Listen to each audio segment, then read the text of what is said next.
Hey, Max here. We're in the studio, and we've got some more buildings placed and some buildings removed. I just can't make up my mind on what I want to do, so I'm moving everything around. I do have a couple of things that I like so far that's come together.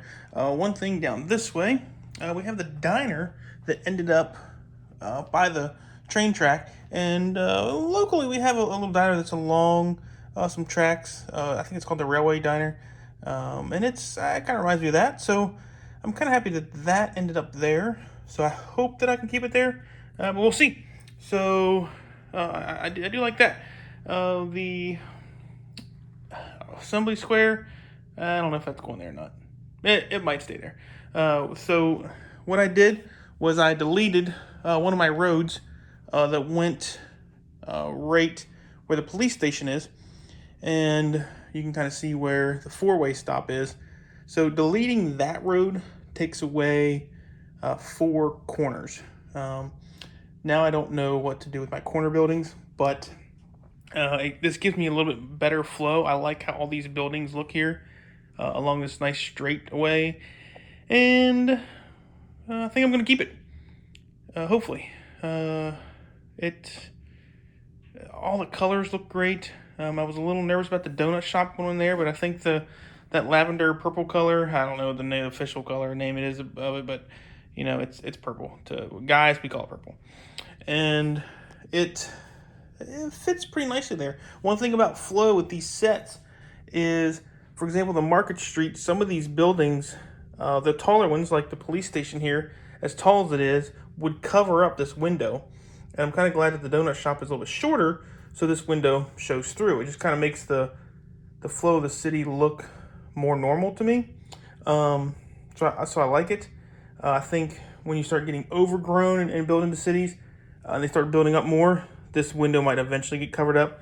That happens too, but I think for the flow, the way that looks, I like this setup.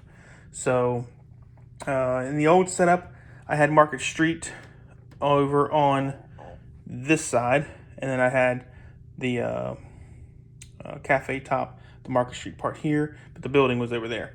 And I like this better. I like the Market Streets right beside it, and that way you get this balcony that can kind of overlook the city a little bit better. So this is better. I like this so far.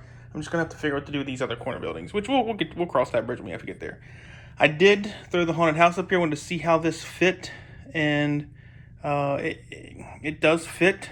I like it, and it's 99% sure it's going to stay here.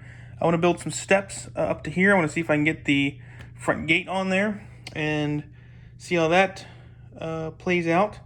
And when I was a kid, there was a neighborhood that we lived in that had a wooded area behind our house that we used to go play in all the time. And it had an old rundown house up by an old rundown train station. And we would play there all the time. So this building kind of reminds me of that, and I like it. So I'm glad it fits there. I wanted to take off the bottom plates and just build the house on the main base plate. But doing that, I would have to take the hinges off on the other side where the house opens up. So I think I'm just going to leave it there like that for now, and then we'll buckle it down and get it placed once we get everything what I want to do in this whole area here. So I do like it, and I think this area has remained unchanged other than the haunted house.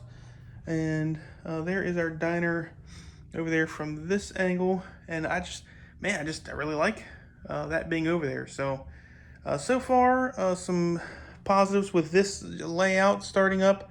The only thing I'm gonna have to figure out is two corner buildings, and don't know what I'm gonna do with it. But one option that I've been thinking about is with this space down here now, with moving all of our tables this way, gives us more space here, and I might build one more table here and just extend the city down a little bit and kind of get ready for, because when I got to this layout, when it was done, there was no more buildings that I was putting in, so that was it.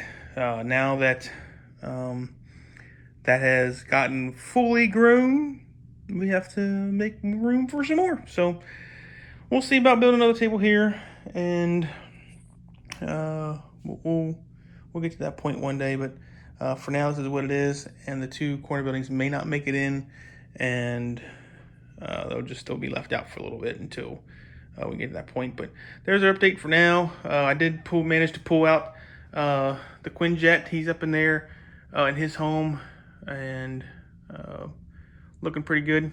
And yeah, cleaned up a little bit.